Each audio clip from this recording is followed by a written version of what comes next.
아멘. 미국 건국의 아버지라고 하는 이 벤자민 프랭클린이 이런 말을 했습니다. 죽음과 세금 외에는 확실한 게 없다. 맞죠? 사실 우리가 이 세상 살아가면서 과연 확실한 게 뭐가 있을까 생각해 보면 거의 없는 것 같아요.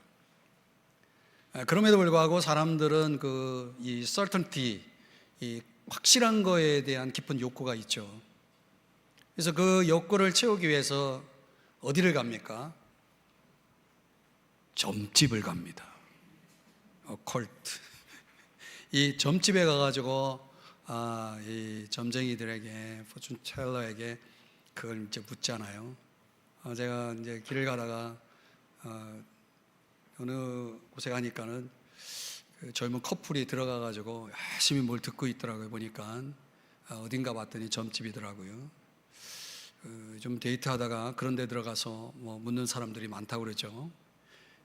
그들의 앞날이 어떨지를 certainty를 묻기 위해서 그런 데 들어가는 겁니다. 여러분 절대 그런 데 기웃거리면 안 됩니다. 재미로라도 신문이나 여러 가지 핸드폰에서, 스마트폰에서 진행되는 어떤 그런 것들과 관련해서 여러분들이 절대 거기에 기웃거리면 안 돼요. 왜냐하면 이 디모데후서에 보면은 귀신의 가르침을 따르는 거에 대해서 아주 성경이 엄격하게 경고하고 있거든요. 다 그 귀신의 가르침을 따르는 것입니다. 우리의 확실성을 그들에게 기대할 수 있는 겁니까? 그러니까 진정한 삶이라고 하는 것은 하나님의 확실성 위에서, 예수 그리스도 안에 발견되는 하나님의 확실성 위에 세워져야지 인간이 뭘 할 수 있다고 그런데 기웃거립니까? 그러지 말아야 됩니다. 오늘 성경에 보면은 우리가 이제 요한일서 5장 이제 얼마 남지 않았는데, 오늘 본문 이 짧은 구절 안에 이 확실성, certainty에 대한 그 표현으로서 증거라고 하는 단어, 증거 또는 증언 10번이나 이 본문, 이 짧은 본문 안에 이 단어가 반복되고 있습니다. 오늘의 키워드인데요, 이 요한일서가 105절이라고 하는 이 짧은 성경인데 그 안에 12번이 나오는데 10번이 바로 이 오늘 본문 속에 그 단어가 사용되고 있습니다. 굉장히 중요한 의미를 갖고 있다는 거죠.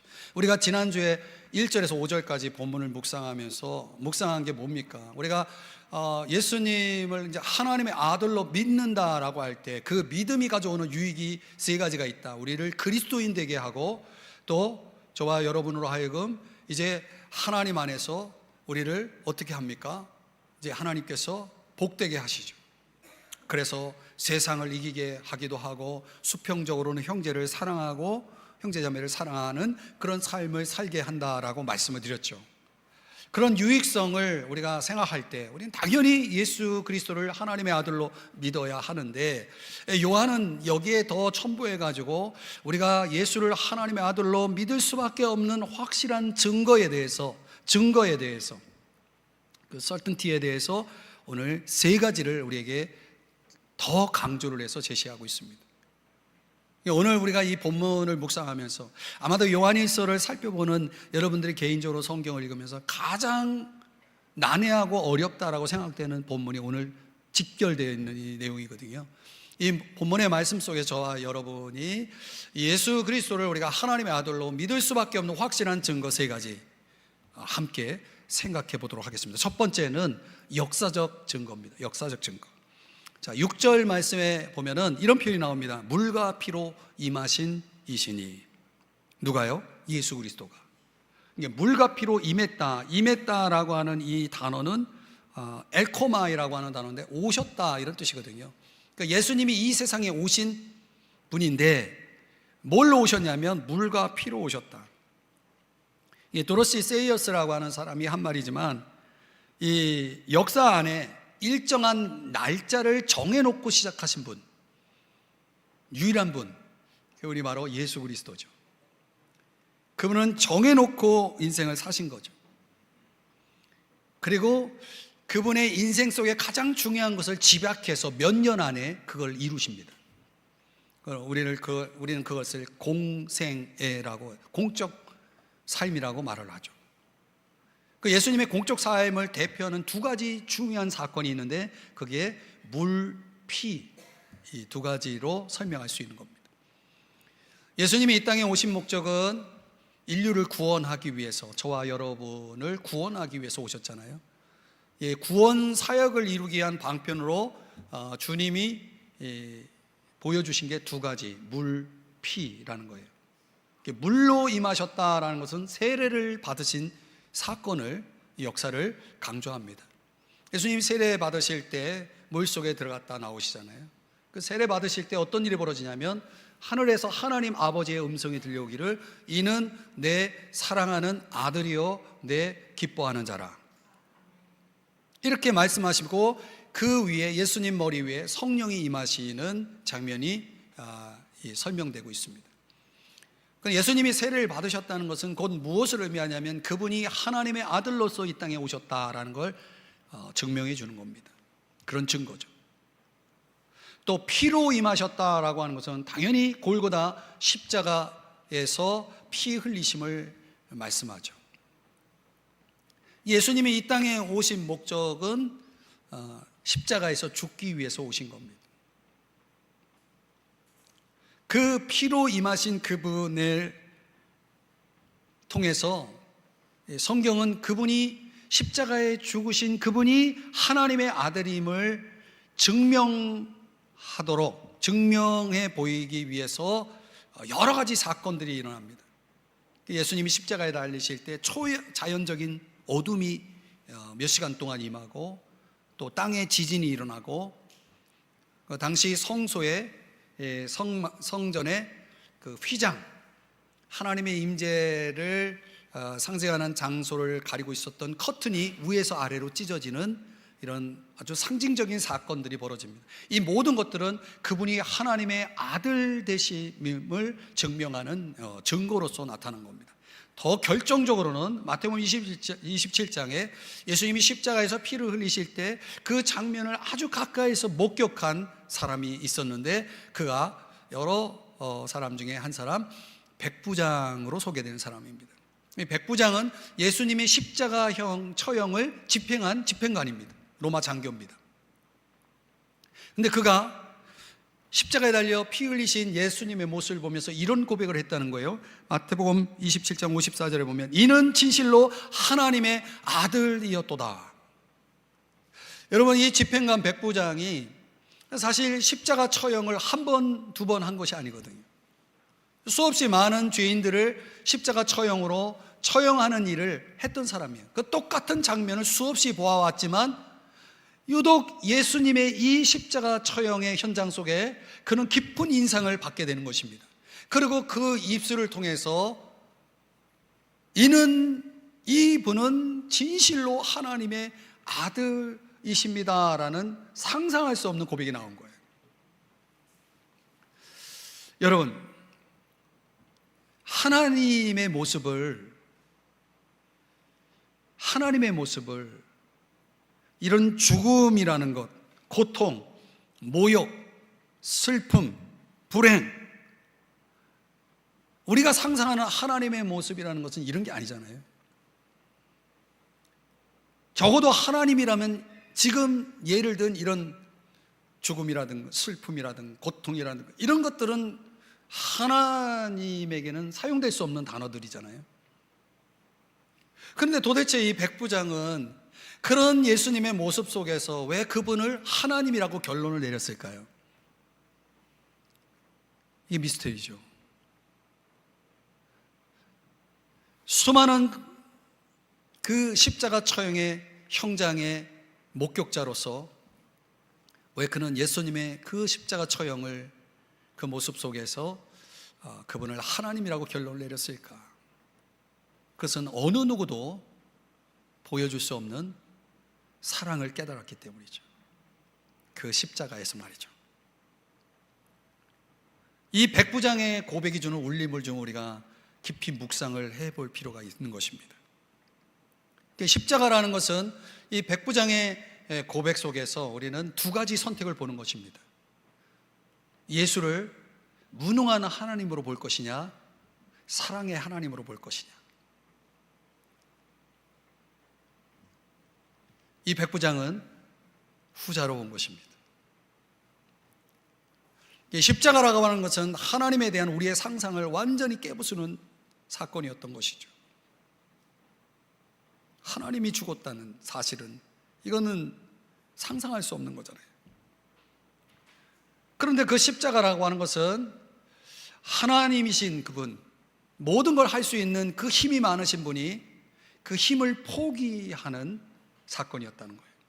그 힘을 포기하고, 무엇 때문에요? 사랑 때문에, 우리를 위한 사랑 때문에. 그래서 한 학자는 이 십자가의 사건을 하나님 편의 일방적인 무장해제다 이렇게 표현했습니다. 아주 깊이 생각해 볼 표현입니다. 하나님이 우리를 사랑하시기 때문에 당신이 가지고 있는 모든 힘의 무장을 해제시켰다, 이렇게 말씀하는 거죠. 그 십자가의 사랑에서 우리는 뭘 깨닫습니까? 사랑이라는 것은 스스로 약해지는 것이고 고통을 흡수해버리는 거예요. 모든 고통을 흡수하는 거죠. 그 십자가에서 보여준 사랑이 그런 사랑이라는 것입니다. 그러므로 십자가의 예수는 인생의 실패자의 모습이 아니라 승리자의 모습이라는 거예요. 이 사도 바울이 이걸 깨닫고 골로새 2장 15절에서 개역 한글판에 보면은 십자가로 뭐 하셨다? 승리하셨다라고 말하는 것입니다. 우리의 눈을 열어서 십자가를 승리의 그림으로 볼 수 있다면 이 사람은 영적인 사람입니다. 스튜어트 케네디가 그 시에서 이런 내용을 담고 있습니다. 높이 들림을 받으소서. 나는 영원한 갈보리 언덕의 그를 바라봅니다. 무릎을 꿇고 그 위에 빛나는 위대한 십자가 앞에 엎드려 경배합니다. 하늘의 하나님의 참되심은 보좌의 힘이 아니라 사랑의 힘이기 때문입니다. 여러분, 예수 그리스도가 하나님의 아들일 수밖에 없는 확실한 증거가 뭡니까? 그분은 보좌의 힘을 사용하지 않고 그걸 무장해제시키고 십자가의 고통을 끌어안으시는 사랑의 힘을 보여주셨기 때문이죠. 사랑의 위대함을 보여주신 분이다. 오늘 우리가 그 역사적 예수 안에서 그 사랑의 힘을 발견하면 우리도 백부장처럼 이분은 진실로 하나님의 아들이십니다라고 고백할 수 있고 믿을 수가 있게 되는 거죠. 여러분, 우리가 왜 예수를 하나님의 아들로 믿을 수밖에 없느냐? 이 역사적 예수의 사건 속에 그려진 그 사랑의 힘을 깨달을 때, 볼 때 가능하다라고 하는 것입니다. 여러분도 그 사랑을 깨달으셨나요? 저도 그 사랑을 깨닫고 지금까지 살고 있는 거 아닙니까? 두 번째로, 예수께서 하나님의 아들이심을 우리로 하여금 믿게 하는 확실한 증거는 신적인 증거입니다. 오늘 본문 6절 말씀에 보면 증언하느니, 증언하는 분, 이분이 성령이시다라고 말씀하고 있습니다. 그러니까 예수 그리스도를 하나님의 아들로 믿게 되는 확실한 증거로서 하나님의 증거, 신적 증거가 있는데 그는 삼위 하나님 가운데 성령 하나님의 증거를 가리키는 말씀을 지금 본문에서 보고 있는 것이죠. 성경은 성령의 증거 가운데 증거에 대해서 이제 요한복음에서 세 가지를 우리에게 말씀해 주고 있는데요. 요한복음 15장 26절에서는 진리의 성령은 예수님을 증언하는 분이다, 예수님을 알려주는 분이다 라고 말씀하고 있고, 요한복음 16장 14절에서는 예수님의 그 신성됨, 하나님 되심에 대한 영광을 나타내시는 분이다, 그분의 영광스러움을, 그분의 하나님 되심을 알려주는 분이다 라고 말씀을 하고 있고, 또 요한복음 16장 8절 9절에서는 인간의 죄에 대해서, 여기서 말하는 죄는 예수님을 믿지 않는 죄에 대해서 책망하는 역할, 그 죄를 깨닫게 하는, 예수님을 믿지 않는 죄를 깨닫게 하는 역할을 하는 분으로 소개하고 있습니다. 이 말씀을 종합해 보면 예수님을 믿지 않는 거에 대해서, 믿지 않는 문제에 대해서 세상 사람들은 아주 사소한 문제라고 생각하고 전혀 개의치를 않거든요. 내가 예수 믿고 싶지 않아서 안 믿는데 당신이 나한테 믿으라 말라, 할 필요가 없다라는 식이거든요. 그러나 성경은 예수님을 믿지 않는 것이 모든 죄의 근원이라고 아주 심각하게 다루고 있거든요. 그 불신의 죄가 인간이 범하는 죄 중에 가장 큰 죄예요. 그래서 사람들이 지옥에 간다면 그 지옥에 가는 이유는 죄가 많아서 가는 게 아니라 믿지 않아서 가는 거예요. 예수님을 믿지 못하기 때문에 가는 거예요. 그냥 모든 죄의 근원이라고 하는 그 불신의 죄악에 대해서 그 심각성을 깨닫지 못하고 살아가는 세상 사람들이기 때문에 그들이 예수님을 하나님의 아들로 믿는다? 이건 정말 impossible한 거죠. 그런 상황에서 성령이 개입하지 않으면 성령의 증거, 성령의 도우시는 증거가 없이는 그들은 예수님을 믿을 수가 없는 겁니다. 그래서 고린도전서 12장 3절에 보면 성령이 아니고서는 누구라도 예수님을 주님이라고 하나님이라고 고백할 수 없다라고 말씀을 하고 있는 것입니다.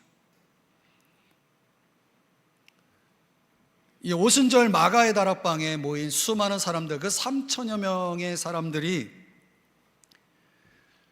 그 베드로의 설교를 들으면서 그 회중들 가운데 마음에 큰 깨달음 두 가지가 주어지지 않습니까? 사도행전 2장 23절의 말씀에 보면 그들이 예수님, 메시아이신 예수님을 거절했다는 것을 깨닫게 되고 그 메시아이신 예수님은 십자가에 못 박은 죄를 깨닫게 됩니다. 그러면서 사도행전 2장 36절 37절에서는 그 십자가에 못 박은 예수가 다름 아닌 하나님이시다, 주님이시다, 그리스도, 구원자가 되신다라는 사실을 그들이 깨닫게 되는 거예요. 이 성령의 역사, 성령의 증거를 통해서 말이죠. 그래서 베드로의 설교를 들으면서 이 사실을 깨달았을 때 그들이 어떻게 반응하냐면 찔렸다, 마음에 찔림이 있었다라고 37절에 말씀하잖아요. 그 양심이 드디어 깨어난 겁니다. 자기들이 잘못한 죄악에 대해서 드디어 깨달은 겁니다. 여러분, 죄를 죄로 여기지 않는 일들은 흔한 일들이에요. 그러나 죄가 될 때는 언제냐면 내가 깨달을 때죠. 그 성령의 역사에 의해서 그 믿지 않는 죄를 깨닫게 된 것입니다. 그랬을 때 그 사람들이, 그 수많은 사람들이 어떤 반응을 보입니까? 형제, 우리가 어찌할꼬? 이제 그들의 솔루션을 이제 찾는 거예요. 내가 이 찔림의 문제를, 이 괴로움, 이 고통, 내가 잘못한 거에 대한 이 뉘우침, 이 고통을 내가 어떻게 해결할 수 있겠습니까? 라고 그들이 묻자 이제 베드로가 너희들이 회개하고 죄 없이 함을 받으면 성령을 선물로 받을 것이다, 이렇게 그들에게 이제 초청을 하게 되고 마침내 2장 41절에 보면 그 말을 받은 사람들이 다 예수님을 믿고 세례를 받게 되는, 그래서 구원을 받는 역사가 일어나요. 그 3천 명이라고 되는 그 많은 회중들이 한순간에 변화가 된 거예요.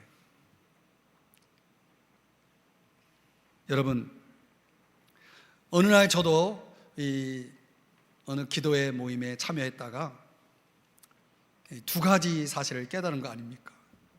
내가 정말 엄청난 철저한 죄인이라는 사실, 그리고 예수님이 나의 죄를 위해 십자가에 죽으시고 부활하셔서 나의 구원자가 되시고 세비어가 되시고 나의 생명의, 내 인생의 로드, 주인이 되신다는 사실을 내가 깨닫게 되고 각성하게, 영적인 각성이 내 안에 일어나서 제가 그날 예수님을 내 마음속에 영접하고 제가 구원을 받게 된 거 아니겠습니까?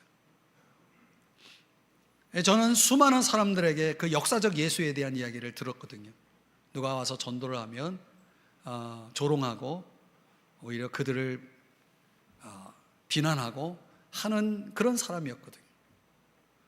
내가 알고 있는 그 역사적 예수에 대한 지식이 저를 구원받게 할 수 없었던 거죠. 성령이 내 마음을 터치하고 그래서 찔림이 오고 감동이 오고 깨달음이 왔을 때 그래서 내 마음을 열고 예수님을 내가 내 마음속에 모셔드릴 때 바로 그때 이제 제가 변화가 된 것이거든요.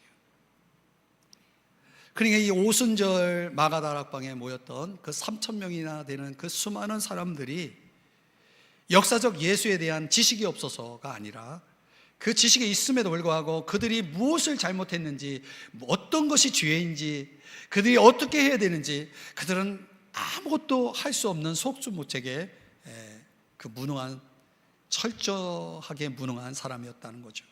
그 성령이 그들에게 개입하셨을 때 성령의 역사에 의해서 그들이 비로소 그들이 십자가에 못 박은 예수가 하나님의 아들이시고 또 그리스도가 되신다는 사실을 깨닫고 그들이 변화된 것입니다. 오늘 성경 본문 9절 말씀에 보면 이런 말씀이 있습니다. 만일 우리가 사람들의 증언을 받을진대. 여러분, 우리가 살면서 사람들의 말을 얼마나 잘 받습니까? 사람들 말을 얼마나 잘 받아요? 그러니까 서로 대화하면서 사람들 말을 다 듣잖아요. 듣고 믿잖아요. 여러분이 병원에 가면 의사의 말을 어떻게 합니까? 믿죠. 약사가 처방전을 보고 내주는 약을 그 정확하게 그 처방전에 맞게 약을 준다라고 믿죠. 혹시 그 처방전에 다른 약이 이 약 봉투에 들어있으리라고 조금도 의심하지 않잖아요. 믿잖아요. 식당에 가서 이 쿡이 제공하는 그 내놓는 음식을 여러분들이 믿고 먹잖아요. 여러분이 택시를 타고 목적지를 말하고 갈 때 운전기사가 틀림없이 여러분이 원하는 장소에 데려다 줄 것을 믿잖아요. 우리는 이렇게 사람들을 믿으며 살고 믿음 속에서 살아가고 있지만 그럼에도 불구하고 이 종교적인 영역 안에서 하나님이 말씀하시는 것에 대해서 왜 이렇게 불신을 할까요? 오늘 성경은 뭐라고 말하냐면 사람들의 증언보다 하나님의 증거는 더 크다라고 말하고 있거든요. 더 확실하다라고 말하고 있거든요. 그러나 하나님의 말씀을 왜 사람들은 그 말씀을 의심하고 받아들이지 않을까요? 이게 아이러니한 거죠. 사랑하는 여러분, 오늘도 그 믿지 못하는 불신의 마음 속에 성령이 개입하셔서 각성시켜서 깨닫게 하셔서 우리로 하여금 예수 그리스도가 하나님의 아들 되심을 믿게 하고 그분으로 인해서 우리 인생을 송두리째 변화시켜서 이제 새로운 인생을 펼쳐나가시는 하나님의 그 증거 믿으십니까 여러분? 그런 것들이 오늘날 일어나고 있는 거예요. 지금 여러분이 설교를 듣고 있는 동안 어떤 분들은 아직도 사람들의 말은 듣지만 하나님의 말씀에 대해서 여전히 퀘스천을 던지고 있는 사람들, 그런 분들을 지금도 성령은 일하고 계시는 거죠. 언젠가 그분들의 마음이 활짝 열려서 영적인 깨어남이, 각성이 일어나고 마침내 어찌할꼬 하나님 앞에 두 손 들고 항복할 때, 그때 그 인생이 터닝 포인트가, 전환점이, 대전환점이 일어나서 완전한 변화를 이루어서 하나님의 증거를 가지고 살아가는 인생이 될 줄 믿습니다. 저는 주일에 이 메시지를 전할 때 여러분들이 한 주간 일상에서 열심히 살고 있는 동안 저는 교회 성전에서 여러분들을 위해서 기도할 때 이 시간을 위해서 기도 많이 합니다. 역사적 증거가 사람을 변화시키지 못합니다. 예수의 복음이 사람을 변화시키지 못합니다. 그 복음을 듣는 자들 속에 성령의 증거, 신적 증거가 역사할 때, 그때 변화가 일어나거든요. 성령님 오셔서 여기에 모여있는 회중들의 마음속에 오셔서 저들을 깨우쳐 주시고 저들을 진정으로 변화시켜 주십시오. 사람의 말로 받지 않고 하나님의 말씀으로 받아서 깨닫게 해달라고 기도하거든요. 저는 여러분 성령의 역사, 그 신적 증거를 통해서 지금도 많은 일들이 우리 주변에서 일어나고 있다는 사실을 아셔야 됩니다. 우리가 예수님을 하나님의 아들로 믿을 수밖에 없는 확실한 증거로서 역사적 증거가 있고, 예수님의 생애라고 하는 역사적 증거가 있고, 또 성령의 증거가 있습니다. 이제 마지막으로 세 번째는 주관적인 증거입니다. 주관적인 증거. 자, 오늘 10절에 이런 표현이 나옵니다. 하나님의 아들을 믿는 자는 자기 안에 증거가 있고, 내 안에 증거가 있다는 거예요. 여러분, 우리 믿는 사람들 안에 증거라고 하는 것은 성령이 내 속에서 역사하시는 증거라고 해석할 수도 있지만은, 우리가 개인적으로 주관적으로 체험한 증거도 될 수가 있는 것입니다. 그래서 이 믿는 자라고 하는 이 표현이 이 원어에서는 현재 분사형을 사용하고 있거든요. 그 계속적인 믿음을 얘기하거든요. 그 계속적인 믿음이라는 것은 우리가 일상 속에서 예수 그리스도를 믿고 그분을 의지하고 그분을 따르는 그런 삶 속에서 나타나는 계속적 체험을 수반합니다. 그러니까 계속적 믿음은 계속적 체험을 가져오는 것입니다. 그래서 우리가 부르는 찬송에 이런 가사가 있잖아요. 예수 예수 믿는 것은 받은 없도다. 그러니까 우리가 예수를 믿으면 증거가 많아진다는 거죠. 그러니까 어떤 체험이라는 것이 우리로 하여금 예수님을 더 믿게 만드는 계기가 되는 경우가 있죠. 물론 우리가 자꾸 이런 체험 위주의 신앙을 추구하는 것에 대해 성경은 위험을 경고하고 있어요. 예수님 시대의 사람들은 예수님 앞에 항상 이렇게 요구했어요. 요한복음 6장 30절에 보면은 우리가 좀 당신을 보고 믿을 수 있도록 표적을 보여주시오. 오늘날 말하면 미러클, 기적을 보여주시오.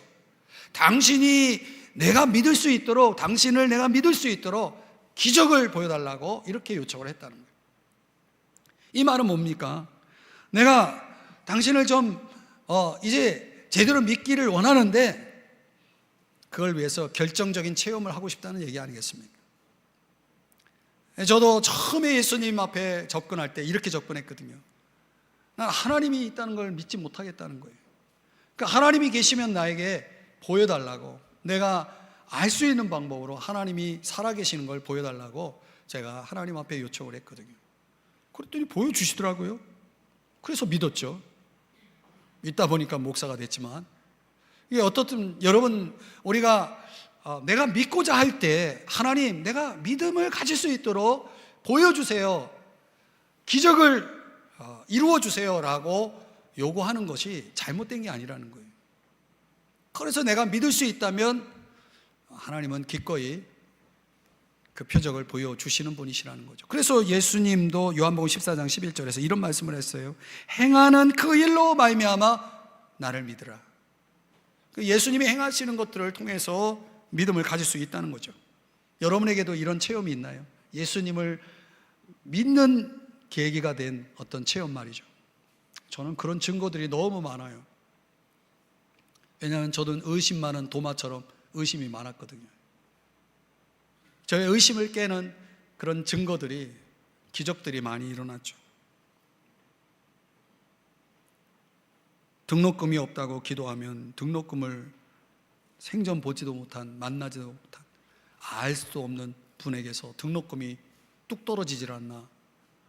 뭔가 막 증거들이 막 나타나니까 하나님 앞에서 제가 두 손을 들 수밖에 없더라고요. 오늘 우리가 이런 주관적인 증거라고 하는 것이, 내 안에 있는 그런 증거가 우리로 하여금 예수 그리스도를 하나님의 아들로 믿게 만드는 계기가 된다라고 할 때에, 그 주관적 증거라고 하는 것을 오늘 성경에 이 단어와 연결해서 사용하고 있어요. 영생이라는 단어입니다. 자, 이 11절과 12절에 보면은 한번 이 말씀은 같이 한번 읽어볼까요? 시작. 또 증거는 이것이니 하나님이 우리에게 영생을 주신 것과 이 생명이 그의 아들 안에 있는 그것이니라. 아들이 있는 자에게는 생명이 있고 하나님의 아들이 없는 자에게는 생명이 없느니라. 자, 여러분, 영생이라는 것을 하나님이 우리에게 주신다는 거예요. 하나님의 생명을 영생이라고 말합니다. 왜냐하면 하나님이 영원하신 분이기 때문에 영원한 생명이 되는 거죠. 그래서 영생, 줄여서 영생이 되는데, 그 영생이 우리에게 주어진다는 것입니다. 그 영생이 주어진 사람들은 어떤 사람이냐? 아들이 있는 자예요. 즉 하나님의 아들이신 예수 그리스도를 내 마음에 모신 자들이죠. 그래서 요한복음 20장 31절에 보면은 예수께서 하나님의 아들 그리스도이심을 믿는 자들에게 그 이름을 힘입어 생명을 얻게 한다. 영적 생명, 즉 영원한 생명, 하나님의 생명을, 영생을 얻게 한다라고 말씀하고 있거든요. 그럼 우리가 가지고 있는, 소유하고 있는 이 영생이라는 것이 도대체 그 실체가 뭐냐? 요한복음 17장 3절의 말씀에 보면은 영생은 아는 것이다 라고, 기노스코, 알미라고 말하고 있는 것입니다. 알미라고 말하는 것이에요. 여기서 말하는 이 알은 어떤 인격체와 깊은 사랑의 관계 속으로 들어가다라는 뜻을 가지고 있습니다. 그러니까 우리가 영생을 소유하게 되면은 어떤 인격체, 즉 예수님의 인격체와 깊은 사랑의 관계 속으로 들어간다라고 하는 그런 의미가 되는 거예요. 이걸 창세기 2장 24절에서는 결혼에 비유합니다. 결혼을 한 몸이 되는 것으로 설명하잖아요. 여러분, 우리가 영생이라는 것은 두 당사자 간의 언약을 맺고 결혼식을 올리는 것과 같습니다. 결혼식하고 끝납니까? 어떻게 하죠? 함께 살죠. 그게 영생이라는 거예요. 함께 살면서 그 예수님이라는 인격체와 함께 살면서 그분의 사랑과 은혜를 깊이 생생하게 경험해 가면서 사는 거예요. 그럼 여러분이, 우리가 일상에서 이런 질문을 받잖아요. 결혼하셨습니까? 그러면 뭐라고 대답해요? 예, 아니면 아니요. 근데 글쎄요, let me see. 그러면 그 사람이 결혼을 했다는 말입니까? 안 했다는 말입니까? 여러분, 그런 모호한 결혼은 없는 거예요. 했느냐 안 했느냐, 예스와 노예요. 그렇게 분명하게 나타나는 게 결혼이에요. 영생이라는 거, 당신 영생이 있습니까? 이 말은 당신 예수님과 결혼하셨습니까? 이 얘기거든요. 그건 일종의 서약의 본질은 뭐냐면 서로가 서로를 믿고 의지하고 이제 모든 삶을 함께 나누는 그런 삶으로 들어가는 거거든요. 그러면 예수님과 그런 관계 속으로, 깊은 사랑의 관계 속으로 들어가면은 그분을 날마다 우리가 생생하게, 사람들은 하나님에 대해서 알고만 있어요. 하나님에 대해서, about it, 하나님에 대해서 알고만 있어요. 하나님에 대한 지식이 많아요. 그러나 하나님을 맛보지 못하고 있는 사람들이 많아요. 내 안에 증거가 있는 사람들은 하나님을 맛보고 살아가는 사람들이다. 예수님을 경험하면서 살아가는 사람들. 만약 이런 경험이 없으면 우리 그들을 가리켜서 뭐라고 말하냐면 명목상의 교인이다, 이런 얘기합니다. 이름뿐인 교인들. 여러분, 우리가 꼭 기억해야 될 것은 신앙의 본질, 복음의 본질은 예수님을 경험하는 것입니다. 그분은 살아계신 분이거든요. 그분은 인격이신 분이거든요. 우리가 로봇을 세워놓고 지금 예수님을 믿는 그 로봇과 같은 그런 분을 믿고 있는 게 아니거든요. 우리가 경험할 수 있는 최고의 기적은 예수님을 경험하는 것입니다. 그러면 요한일서 1장 4절에서 말씀하는 것처럼 우리의 기쁨이 충만하게 됩니다. 그런 주관적인 증거가, 내 안의 증거가 하나님을 경험하는, 예수님을 경험하는 그런 삶이 내 속에 계속해서 쌓여져 갈 때 그 사람에게는 신앙적인 확신이 있는 거죠. 그럼 어떻게 우리가 그분을, 내 안에 그 예수님을 경험하는 삶을 살아서 내 안에 그런 주관적인 증거들을 계속 축적해 갈 수 있겠습니까? 여러분들이 전폭적으로 그분께 주권을 이양해야 되는 것입니다. 그러니까 우리 예수님을, 우리는 우리의 필요적인 존재로, 도구적인 존재로 예수님을 믿는 게 아니라 그분을 나의 로드, 주인으로 믿는 거거든요. 그럼 내 인생 송두리째 전체가 그분의 것이에요.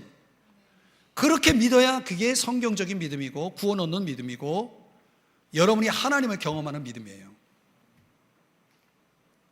근데 그분께 전폭적으로 맡기고 살아가게 되면, 그분에게 최고의 권위를 두면 이제 그분의 뜻대로 살아가면서 내 인생을 그분이 받으셔서 이제 사용하기 시작합니다. 내 인생에 깊이 개입을 하시게 되는 거예요. 그래서 매일 살면서 하루에도 하나님이 나와 함께하고 계시다라고 하는 것을 깜짝깜짝 놀랄 일들이 매일매일 생기는 거예요. 아시나요? 아브라함이 그 하나님을 경험하잖아요. 어떤 하나님을 경험합니까? 내 형편과 처지를 너무나 잘 알고 내 필요를 채워주시는 분이라는 경험을 하게 됩니다. 그래서 하나님을 뭐라고 부르냐면 여호와 이레라고 부릅니다. 여호와 이레라는 건 뭡니까? 하나님이 공급하시다.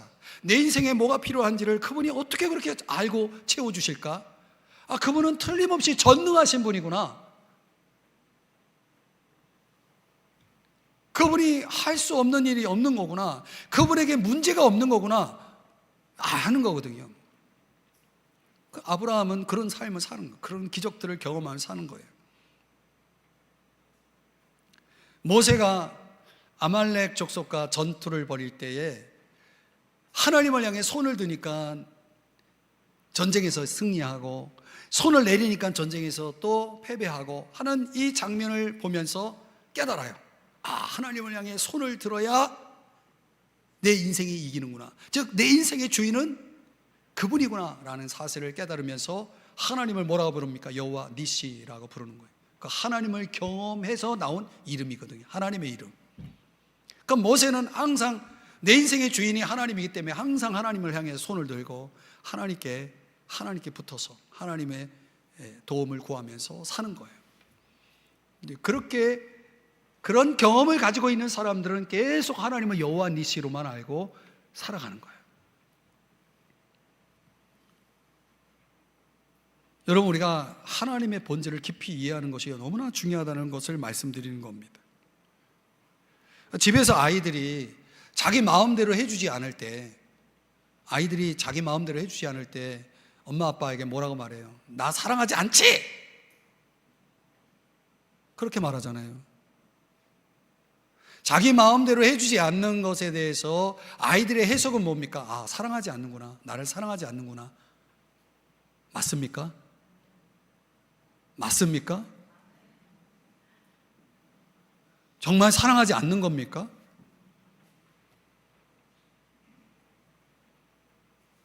여러분, 내 마음대로 하나님이 안 해주시는 게 하나님이 나를 사랑하지 않는 겁니까? 하나님의 본질을 모르면 그렇게 오해를 해요.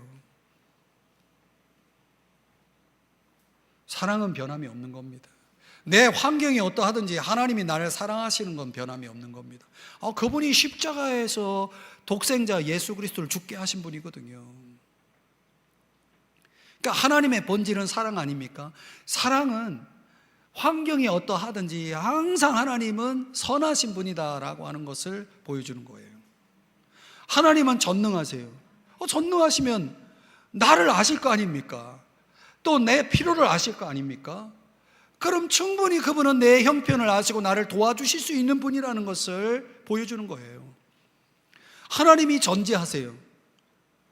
그러면 모르는 게 없다면 그분이 하시는 일은 다 선한 거예요. 옳은 거예요.